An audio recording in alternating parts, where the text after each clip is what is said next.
Is Moza's AB9 force feedback base good as a H pattern shifter? What's good about it? What's not good about it? Do I like it? And what would I like to see improved with it? That is what we're going to be talking about in this video. But first of all, remember to subscribe if you want the power to be able to unsubscribe. And also click the like button if you like this. Though you've not seen the video yet, so what can you like? But you can preemptively click it and then unclick it if you didn't like it. So, here it is, the AB9 base without the joystick on it. You'll have seen this base with the joystick on it, typically attached like this. And you can watch our other videos. We use this as a force feedback base for Microsoft Flight Sim, mostly for me. I like to fly helicopters and gliders, and it is really nice as a force feedback base for flight simulators.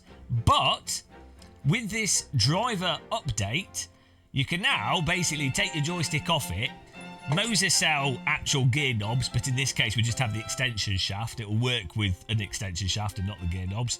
But you take the joystick off it and you install the Moza pit house software, update it, and you've now got a H pattern, a force feedback H pattern for you to be able to use with your driving simulators. What's really cool with that is you can just click a button in the software to go from the flight sim mode to the driving simulator mode, which also means that you can get away with just having a force feedback joystick base on your rig and your pedals and your wheel, and maybe get rid of a sequential shifter, maybe get rid of a H pattern, maybe get rid of a handbrake. Though not at the moment because it doesn't have a handbrake mode. It should do.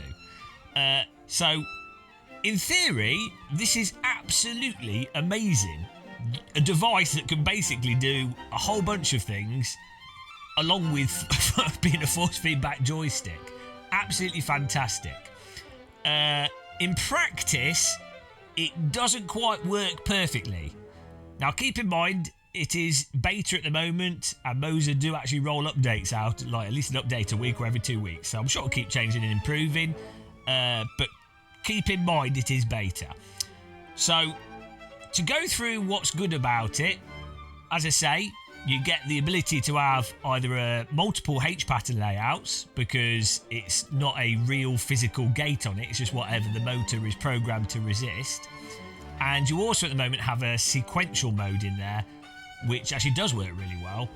And then that lets you just use it as a sequential shifter. Unfortunately, there's no handbrake in there, which is a surprise because I think it could do a handbrake mode really, really well. Probably better than anything else.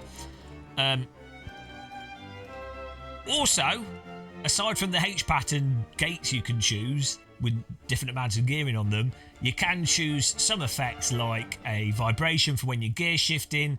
Potentially in the future you could have it so it locks out the gear unless you press the clutch, but that's not a thing at the moment. You can also adjust how much friction there is, how much spring there is to it. You can change the feel of the joystick quite drastically. But you're probably going to end up with similar settings to what we've got here, because ultimately you end up trying to just get the most out of it and make it work as best possible, rather than you being able to sort of change things for feel. So this is where we get to the bits where it's not so positive right now. It does work.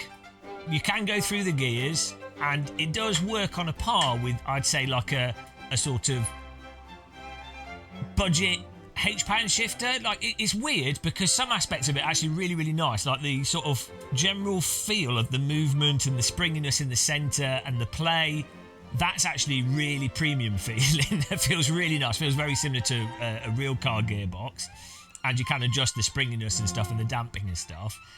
But because the way that the gate pattern operates, due to the way that the force feedback motor has to operate, it's not quite as snappy as what you get with a proper physical H pattern that's got a lot stronger resistance to it. And by resistance, what I mean specifically is the actual gate pattern. And in a physical joystick and a physical shifter, you're not using a motor to sort of virtually separate out the gears. Like if you look at the top of the H, or the U at the top of the H, that is that's a motor that's providing a virtual pattern there, and because it's a motor, it's not completely solid to be pushed against. And at the bottom of the U here, like this part here, what you find is this is actually quite a tight shape for a motor to then represent virtually, and as a result it's very sort of a bit indecisive as to where that goes into 1 or 3 or 2 and 4. So you end up having to actually learn how to use the shifter and sort of really coax it where you need it to go in order to get it to work, which if you were driving H-pattern like DTM cars or vintage cars really quickly, I think you could learn around it, but it's not as decisive or as tight as a real or a physical H-pattern gearbox would feel like. With like an actual real H pattern. So you can also do things which are weird, like it's in first gear, then you can push it over and it kind of, this is like bouncing around a bit. It works, it's still staying in 1 because of the way they programmed it, but anyway, you can push it over to like reverse here, where we're kind of pushing that through where the gate would be, or when you end up here like in the middle, it's like, oh, where's the actual physical gate? It's a bit weird. We're kind of like distorting reality with this, and you'll notice sometimes when you're going through gears really quickly, you sometimes get, there you go, you sometimes end up with a bit of a bouncy type thing where it was unsure if you got into 3rd and 5th and then it kind of adjusts itself. So it's a little bit wonky at times. There goes my mouse. So what I would say is, it works, you can use it, but if you wanted to do like serious sim racing, or you're really slamming through gears with a vintage car, you will probably find issues with it. Now, where it does really shine though is that I think if you're someone playing like Euro Truck Simulator, or you're driving slow road cars and cruising, then I actually think in that scenario it's not so bad, because you're not going to be shifting gears as fast, and you might really want to take advantage of, potentially at the moment the maximum we've got is 7 gears, but you might be able to take advantage of having more gears. So with this 7 here, we've got a problem. It's like hard to find 6th. 1, 2, 3, 4, 5, and I wanted it to go down into 6th, but it's a little bit hard to find it, you know. And the reverse is up here and some weird stuff's happening. So it gets worse. The more gates there are, the worse it gets, the more awkward it is. But if you're playing Euro Truck Sim, I imagine with updates and tweaking, this could end up being quite a good solution. As I say, I'm surprised I haven't done a handbrake with it, because I think that would actually just work perfectly, because it doesn't have to then, you don't have the issue of the edge gates for it to collide with, and you'll just be able to pull back on it and set the resistance. I think that'll work absolutely fantastic. Also, as a handbrake, you could probably just leave the flight stick on it and just put it back. So, as a handbrake, it would make much more sense. I don't know why they've not done that. Hopefully they do soon.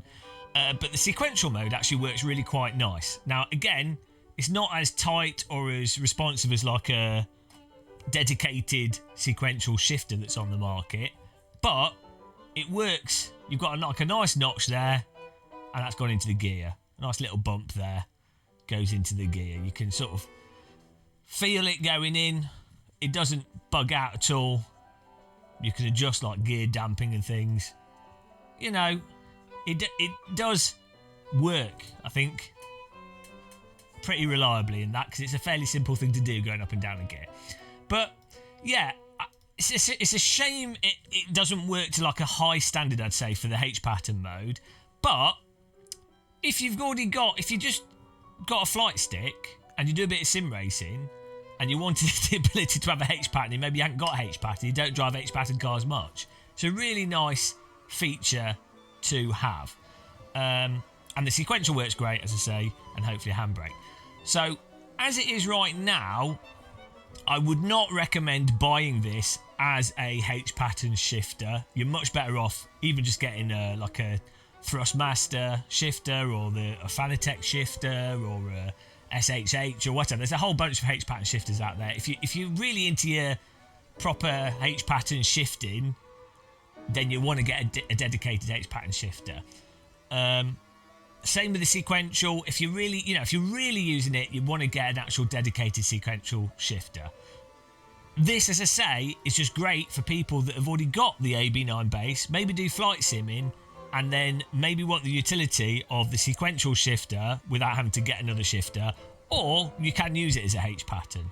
So that kind of sets expectations, hopefully, for you guys, what to expect from this. I think Moza, there's room for improvement, but I don't know how much they can improve this kind of thing, because it's very hard to get a tight pattern like this to operate with a force feedback joystick unless you add a pure, like an absolute direct drive base, and even then it's the kind of thing that's a very difficult thing to execute perfectly.